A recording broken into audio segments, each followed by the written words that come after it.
Nggak ada. Oh, udah ada. Nah, Ibu. Nah, sekarang baru sekarang. ada. Ada. Oke, Sekarang Oke, baru Baru ada. lanjut. izin ke toilet. ulangi lagi. Ya, ada tepuk Udah, Bu, satu, ada lanjut. tepuk dua, ada tepuk tiga ya. Mari kita mulai. Tepuk satu, tepuk dua, tepuk tiga. Nah, tepuk satu, dua, tiga. Satu, dua, tiga, empat, lima, enam. Oke, baik ya. Semangat. Ini habis ini kita pulang ya. Semangat ya. Semangat Ibu. Semangat. Oke, Semungut, Ibu. semungut ya. Nah, kenapa kita harus belajar terus-menerus sekolah ya? Agar agar apa? Selain menjadi pintar. Karena ilmu Menjadi itu, presiden. oh iya, menjadi presiden. Ya, siap ya. Ya, Menggantikan Prabowo ya. Ya. ya. Ya Biar Bu. bisa mencari uang. Ya, Biar uangnya banyak Bu. ya itu sudah kewajiban ya. Di dalam Islam, menuntut ilmu itu wajib. Karena ilmu yang bermanfaat tidak akan pernah putus sampai kita meninggal ya. Nah, untuk pelajaran Suara, yang Bu. Suara, sebelumnya, suara amankan, tuh. sudah jelas? Bu Simas, nggak jelas suaranya. Gak jelas ya? Ya, Sudah mulai. Sudah jelas belum? Sudah. Sudah, Bu. yuk. Ya, pelajaran sebelumnya kita sudah mempelajari tentang surat An-Nas ya. Kita sudah membaca dan mencoba untuk menghafal. Alhamdulillah semuanya sudah bisa. Untuk materi yang sekarang, Ibu ingin menjelaskan tentang apa sih isi kandungan surat An-Nas itu? Nah, Ibu akan share ya. Sebentar. Iya, Bu. Oke.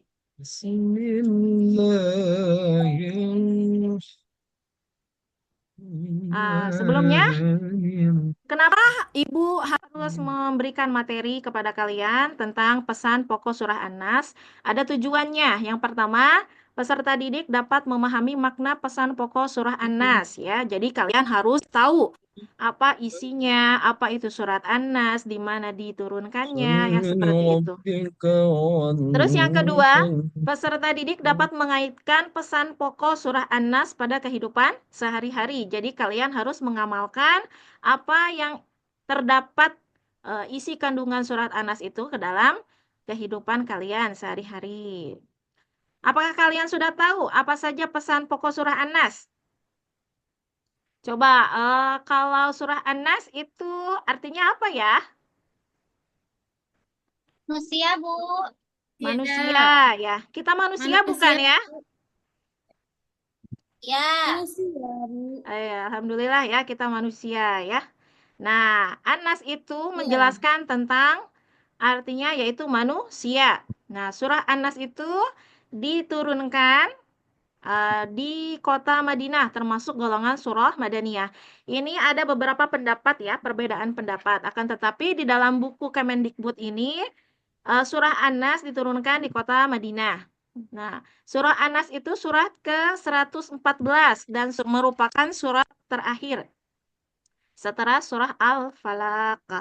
Nah, yang surah Anas ini terdiri dari 6 ayat. Nah, surah Anas ini diturunkan setelah Nabi Muhammad SAW hijrah ke Madinah.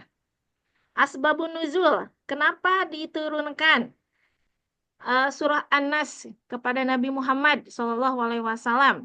Pada saat itu Nabi Muhammad SAW telah terkena sihir oleh wanita penyihir dari Yahudi. Nah, dari wanita Yahudi ya, yang bernama Labid bin Al-Ahsam. Nah, kemudian Allah Subhanahu wa taala mengirimkan dua malaikat untuk memberitahu bahwa Nabi Muhammad telah terkena sihir dan menyampaikan pertolongan Allah dengan surah An-Nas. Nah, dengan cara membacanya Nabi Muhammad sedikit demi sedikit terlepas dari buhul sihir wanita Yahudi tersebut. Lanjut. Nah, sekarang pesan-pesan pokok surah An-Nas. Yang pertama, manusia itu makhluk yang sangat lemah, jadi butuh pertolongan Allah, perlindungan Allah. Kemudian manusia itu harus memohon pertolongan atau perlindungan hanya kepada Allah. Tidak ada lagi selain Allah. Jika ada lagi selain Allah berarti dia sudah termasuk golongan kaum musyrikin.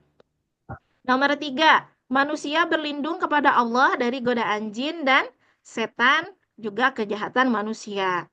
Yang terakhir, pesan pokoknya yaitu Allah sebaik-baiknya pelindung bagi manusia.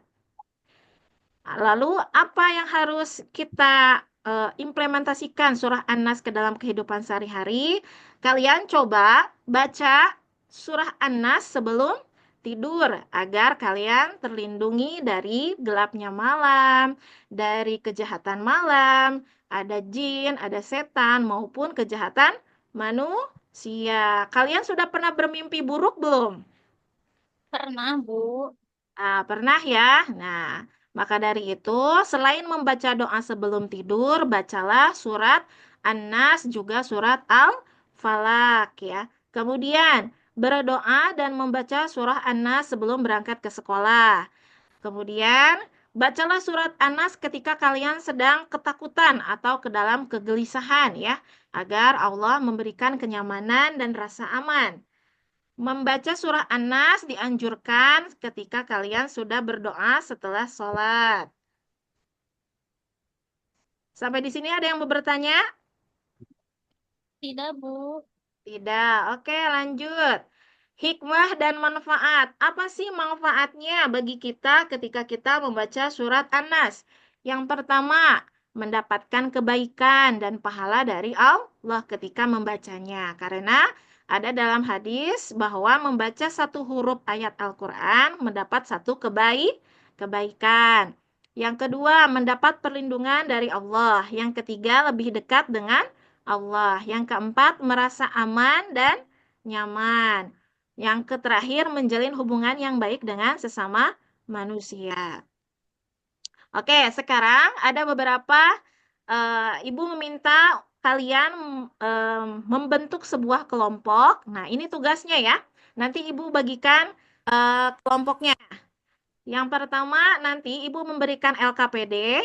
Nah, kalian yang pertama tugasnya apa? Memberikan komentar pada gambar yang ada di LKPD tersebut ya. Kemudian menuliskan akibat dari komentar yang kalian berikan pada gambar tersebut.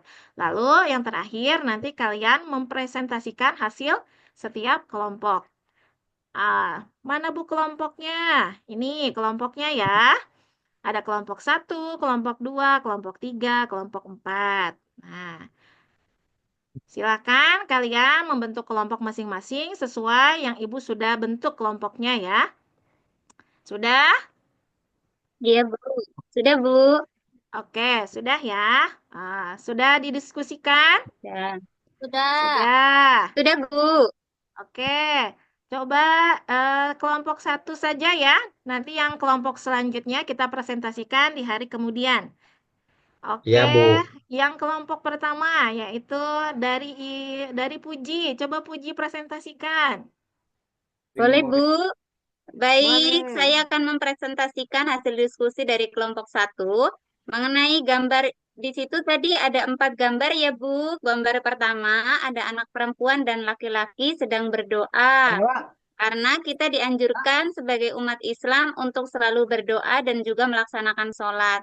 Gimana akibatnya? Kalau kita berdoa, kita mendapatkan pahala, kita dekat dengan Allah, dan Allah kabulkan doa-doa kita.